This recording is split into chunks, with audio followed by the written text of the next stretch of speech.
1959, Senator John Fitzgerald Kennedy addressed a Democratic Issues Conference in Augusta, Maine. He spoke of his dream of Passamaquoddy, the tapping of the ocean's current at the border of Canada and the United States to provide a free source of energy for New England. He told his audience that he had begun his efforts to bring the dream to reality when he was first elected to the Senate in 1952. When John Fitzgerald Kennedy became president in 1960, he began in earnest to build a tidal dam at Passamaquoddy Bay in Maine. The dam, first attempted by President Franklin Roosevelt, was to be built and run by the Department of the Interior, then under Stuart Udall. The electricity was to be given to public governments and cooperatives, not the private sector.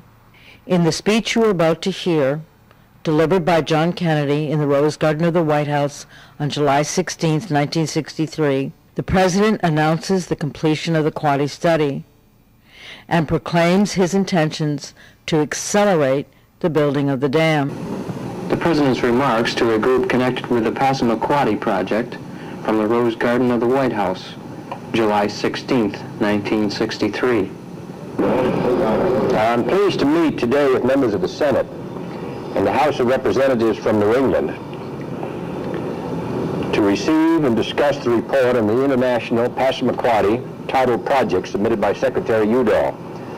2 years ago, I asked Secretary Udall, in cooperation with the Corps of Engineers, to restudy the proposed project and the hydroelectric potential of the St. John River in Maine to determine whether recent developments in electric power technology had enhanced the economic feasibility of these projects. This report has been presented to me this morning, and its major conclusions are most encouraging. The report reveals that this unique international power complex can provide American and Canadian markets with over 1 million kilowatts for the daily peak period, in addition to 250,000 kilowatts of firm power. Electric power rates in the New England region are among the highest in the United States, and the survey indicates that a massive block of power can be produced and delivered at a cost of about 4 mills, approximately 25% below the current wholesale cost of power in the region. I am pleased to note also that the development plan proposed would preserve the superb recreational areas of the Allegash River from flooding, and that an area suitable for a new national park would be preserved in this scenic part of Maine. Any proposed resource development project must, of course, meet the national interest test. It must strengthen the economy of the whole country and enable America to compete better in the marketplaces of the world. I understand that measured by the customary feasibility standards, the Passamaquoddy St. John project now meets the national interest test. During the last 3 decades, American taxpayers, through their federal government, have invested vast sums of money in developing the water resources of the great rivers of this country, the Columbia, the Missouri, the Colorado, the Tennessee, and others. These investments are producing daily dividends for our country, and it is reasonable to assume that a similar investment in conserving the resources of New England will also benefit the nation. It is also reasonable to assume that a New England development will stimulate more diversified industry, increase commerce, and provide more jobs. Our experience in other regions and river valleys shows that private utility customers, as well as public agency power users, benefit from lowering the basic cost of electrical energy. Harnessing the energy of the tides is an exciting technological undertaking. France and the Soviet Union are already doing pioneering work in this field. Each day, over 1 million kilowatts of power surge in and out of Passamaquoddy Bay. Man needs only to exercise his engineering ingenuity to convert this ocean surge into a great national asset. It is clear, however, that any development of this magnitude and new approach must also be considered in the context of the National Energy Study currently being undertaken by an interdepartmental committee under the chairmanship of the Director of the Office of Science and Technology, Dr. Wiesner.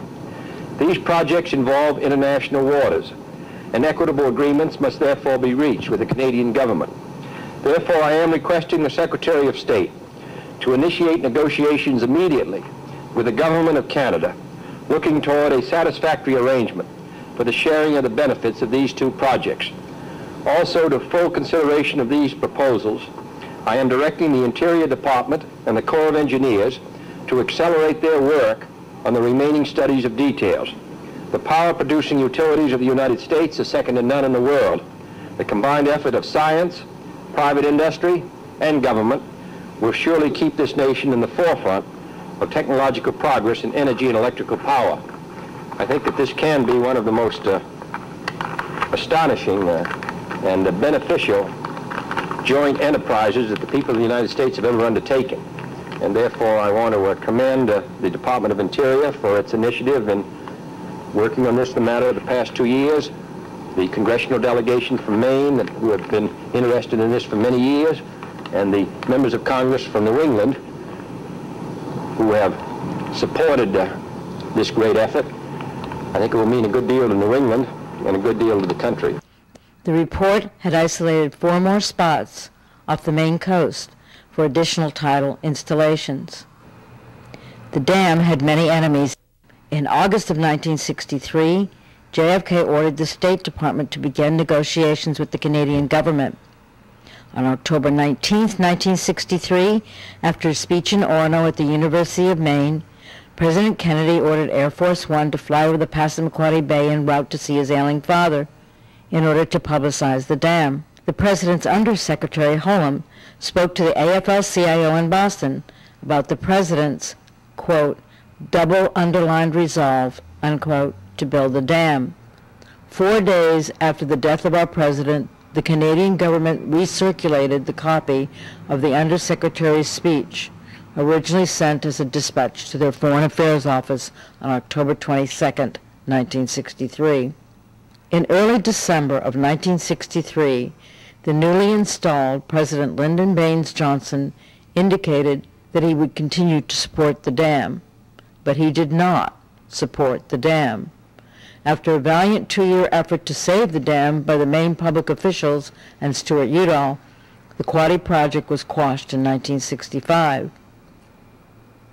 Udall's efforts had included a revelation that the dam was capable of producing much more electricity than originally reported, could serve more than the area's peak periods, and could serve more than the New England area. The sister dams John Kennedy spoke of in his speech in Russia and Lorentz, France, were completed by 1967 and are still in service today. Today, Lorentz produces electricity from a free source for 90% of Brittany's 3 million people. This dam at Lorentz was 1/4 the size of the planned Quoddy project. A second planned project in France was never built. The planet's tidal capacity greatly exceeds the world's total supply of fossil fuel, oil, coal, and gas. And it's free, always there, and forever renewable. Rapid deployment of the world's tidal ocean energy potential would free the planet of the need for fossil fuel for power production in less than 10 years. To read excerpts of John Kennedy's speech and more about tidal power, visit bluenergy.com. That's www.blueenergy.com. 1E. What does all this have to do with our South Beach? Well, our very own zip code 33139 will be one of the first to sink into the sea from the greenhouse effects. And Florida has the tidal power option.